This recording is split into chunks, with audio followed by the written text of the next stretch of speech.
मित्रांनो, तुमचं पुन्हा एकदा GB स्टोरी टेलर या यूट्यूब चॅनलवर स्वागत आहे। आजच्या आपल्या गोष्टीचं नाव आहे बिना चांदाची रात। लेखक हर्षद चिंचवालकर। पण गोष्ट सुरू करण्याआधी जर कोणी या चॅनलवर पहिल्यांदाच आलेले असाल तर त्यांनी या चॅनलला सबस्क्राईब करायला विसरू नका। चला तर मग अजिबात वेळ न घालवता गोष्टीला सुरुवात करूया।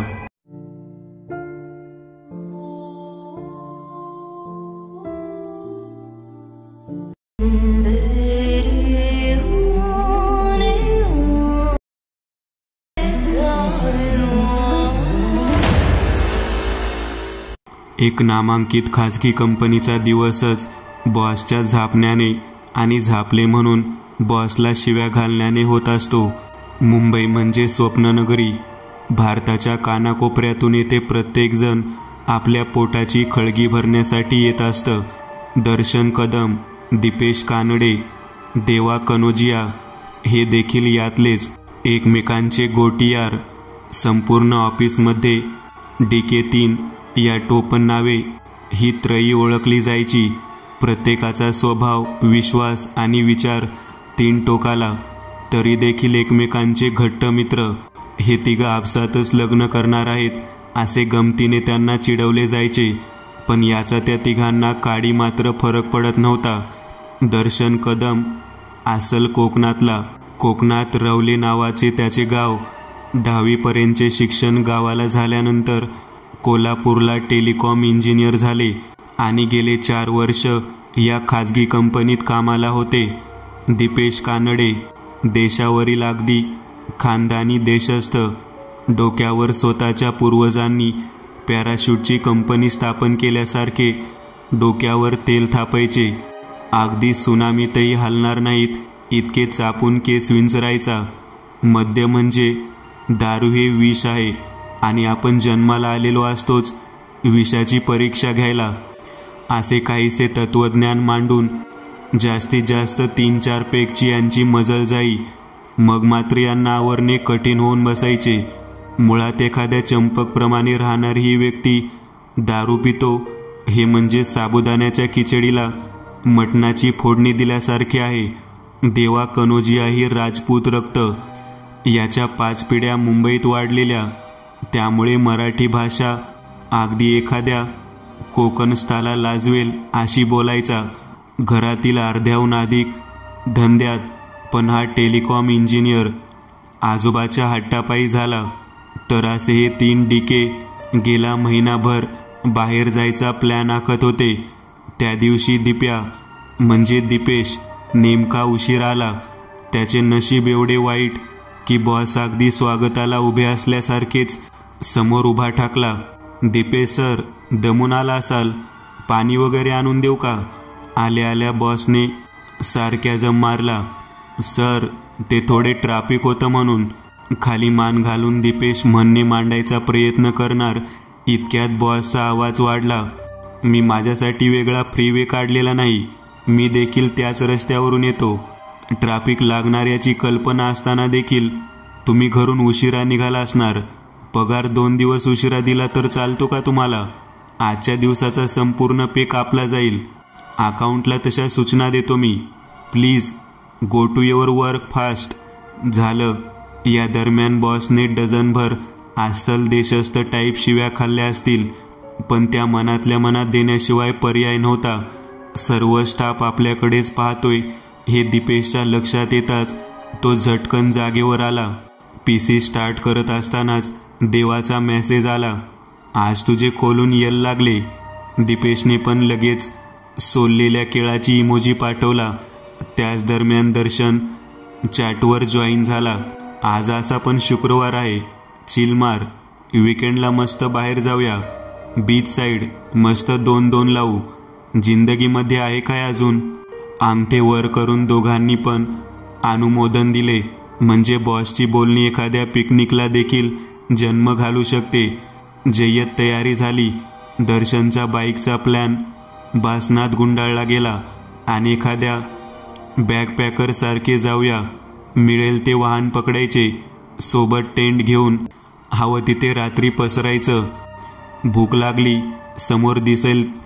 समोर दिसेल ते खायचे. काय, कुठे, कधी, किती आणि कसे असे काही ठरवलेले नसणार. एखाद्या भटक्या जमातीप्रमाणे 2 दिवस काढायचे. मोबाईलला तर जवळ पण घ्यायचे नाही.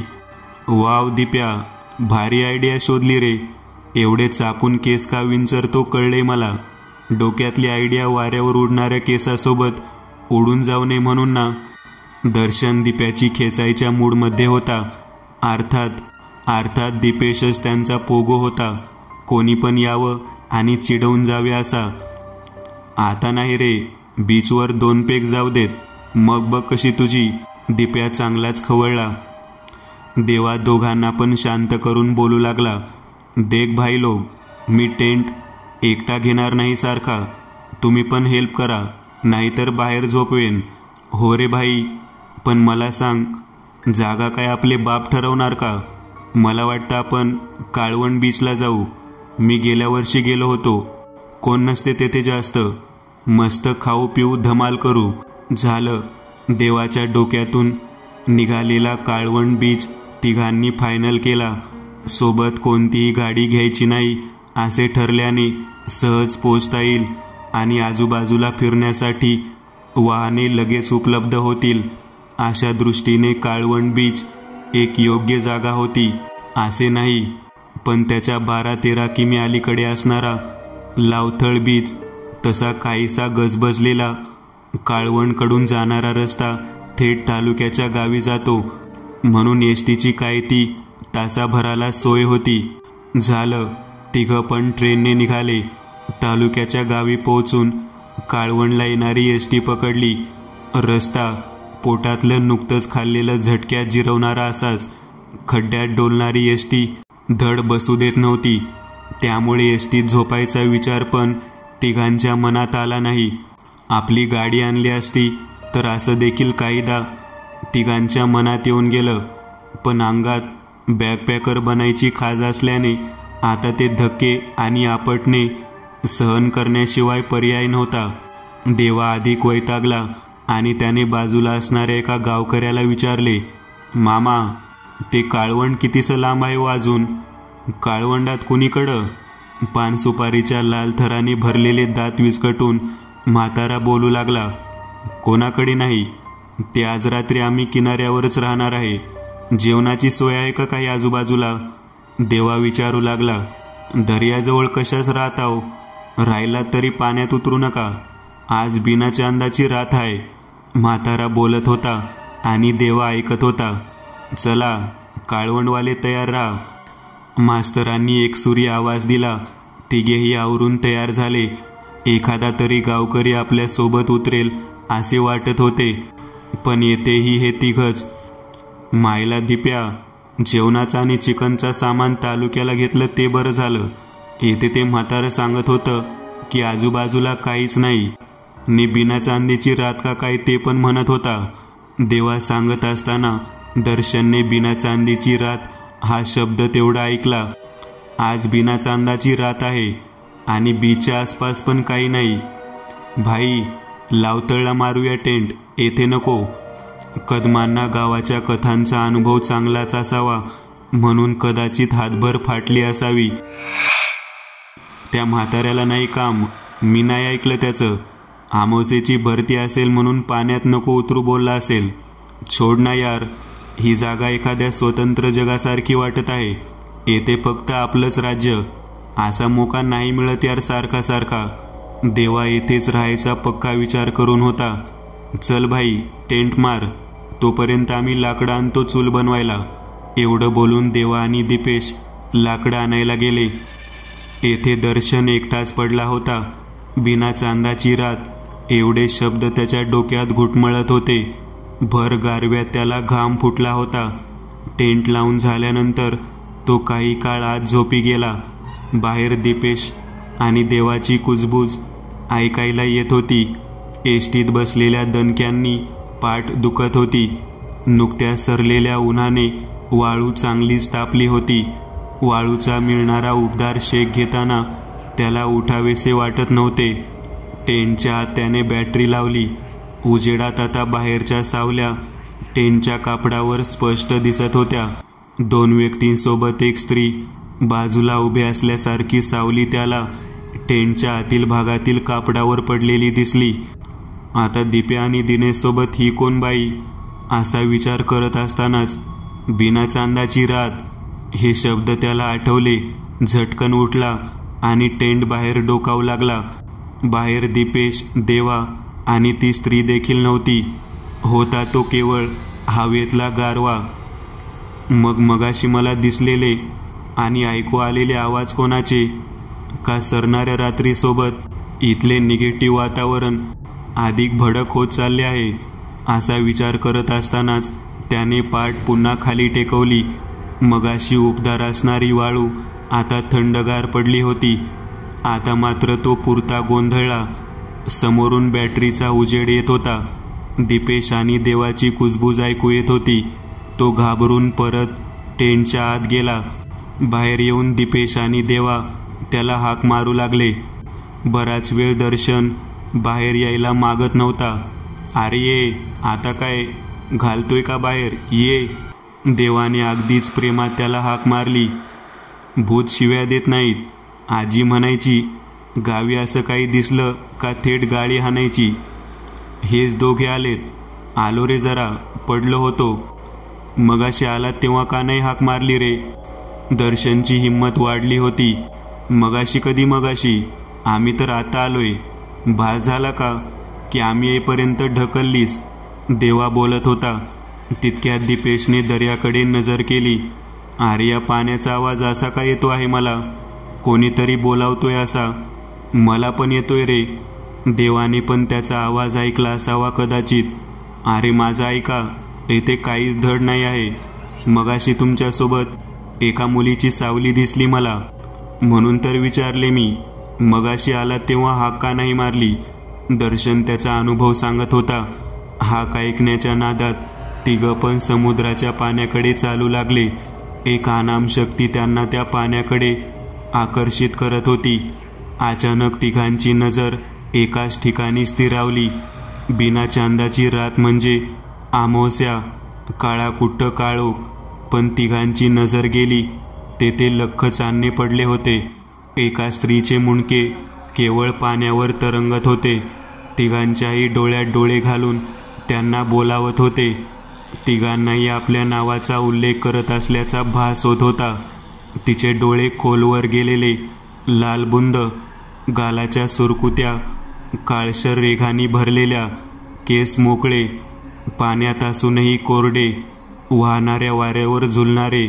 तिघांचे पाय जमिनीवरच थबकले होते. भानावर आले तेव्हा कोणच एकमेकाशी बोलण्याच्या तयारीत नव्हते. मुंडके अजून तसेच तरंगत होते. तिघही धावत टेंट जवळ आले. आत एकमेकांना धरून बसले. दीपेशने बॅटरी लावली तर बाहेरच्या भागात मुंडके नसलेली स्त्रीची सावली टेंटमधून दिसली. ती सावली काही वेळ टेंट भोवती फिरली आणि मग निघून गेली. एकाचीही बाहेर काय झालंय ते पाहायची हिंमत नव्हती. दर्शनने मोबाईलवर मारुती स्तोत्र लावले. तिघांची भूक कुठच्या कुठे पळून गेली होती. समथिंग डिफरंटच्या नादात अनोळखी ठिकाणी भर अमावस्येत आपण का आलो असेच तिघांना वाटू लागले. बराच वेळ सावली आसपास फिरताना दिसली नाही, म्हणून संपलेले मारुती स्तोत्र परत रिपीट करून तिघही टेंटच्या बाहेर आले. आता येथे एक क्षण देखील थांबायचे नाही असे म्हणत सारा बोजा बिस्तर आवरून तिघही रस्त्यावर आले. रात्रीचे 12:30 झाले होते. देवाला निसर्गाच्या हाकेला ओदायचा होता म्हणून एका झाडाआड गेला, तर बाजूला एसटीत भेटलेला म्हातारा कोंबडं कापताना त्याला दिसला. देवाने त्याच्याकडे पाहताच म्हातारा म्हणाला, सांगितलं होतं ना, बिना चांदाची रात आहे, तिचा हा कोंबडा लागताच. मगाशी बघितलाव ना, जाऊ नका कुठं. या कोंबड्याचा रगत सांडलाय त्याजवळ बसा. म्हाताऱ्याच्या लालथर बसलेल्या दातांची किळस न वाटता त्याला भीती वाटली. तसाच धावत मागे फिरत त्या दोघांकडे आला. घडलेला प्रकार सांगायचा होता, पण श्वास फुलला होता. रस्त्यावर लांबवर उजेड जवळ येताना दिसला. एक सुमो तालुक्याहून लावथळला चालली होती. गाडीत आधीच 2-3 गावकरी होते. या तिघांनी पण लावथळला जायची विनंती केली. ड्रायव्हरने लागलीच त्यांना गाडीत बसवले. काय चाकरमान्यांनो, एवढ्या रात्री इथं काय करताव? एका गावकऱ्याने त्यांचे घाबरलेले चेहरे पाहून विचारले. तिघांनी पण घडलेला प्रकार सांगितला. ते ऐकल्यावर गाडीचा ड्रायव्हर त्यांच्यातल्या एकाला बोलू लागला, अरे शांत्याची संपी ती. वसमारी जाऊन 20 वर्ष झाली. 20 वर्ष झाली तरी अजून इथं येताव? नाहीतर काय, त्या नाराब्यानं तिला इज्जत लुटून मारल्यानी आणि हिनं त्याची गाडी कडब्याच्या घाटात ढकलून दिली ना. गावकरी आपापसात बोलत होते आणि तिघं पण आपण कोणत्या तरी भयान जागेतून सुटलो म्हणून एकमेकांना भाग्यवान समजू लागले. आणि सोबतच्या दोघांची काय चुकती, त्यांचा पण निकाल लावला या चंपीनं. आपसातील संभाषण अधिक वाढत होते. काळवंडच्या काळवंडलेल्या कहाणीचा उलगडा तिघांना होत होता. पण पोटातल्या भुकेने तिघांचे पण अंगातले त्राण कमी झाले होते. कधी तिघांना डोळा लागला कळलेच नाही. बराच वेळ गाडी पळत नाही आहे असे वाटत होते. देवाला जाग आली. गाडीत कोणच नव्हते, ना तो ड्रायव्हर ना ते 2 गावकरी. बाहेर पाहिले तर कडब्याच्या घाटातल्या दरीत काळवंडच्या बीजवळ गाडी अडकली होती. म्हणजे काल आम्हाला भेटणारा तो ड्रायव्हर म्हणजे चंपीवर बलात्कार करून मुंडकं कापणारा नारबा होता. आणि त्यासोबत मेलेले 2 गावकरी तेच होते. घड्याळात तारीख आणि वेळ कालचीच होती. म्हणजे काळ आमच्यासाठी पुढे सरकलाच नाही. त्याने दर्शन आणि दीपेशला उठवले. घडलेले सारे काही सांगितले. एका मागोमाग एवढ्या विचित्र घटना घडल्या. तिघांना काही सुधरत नव्हते. तिघही बाहेर आले आणि समोरच्या समुद्रातून पुन्हा तोच आवाज त्यांना ऐकू येऊ लागला.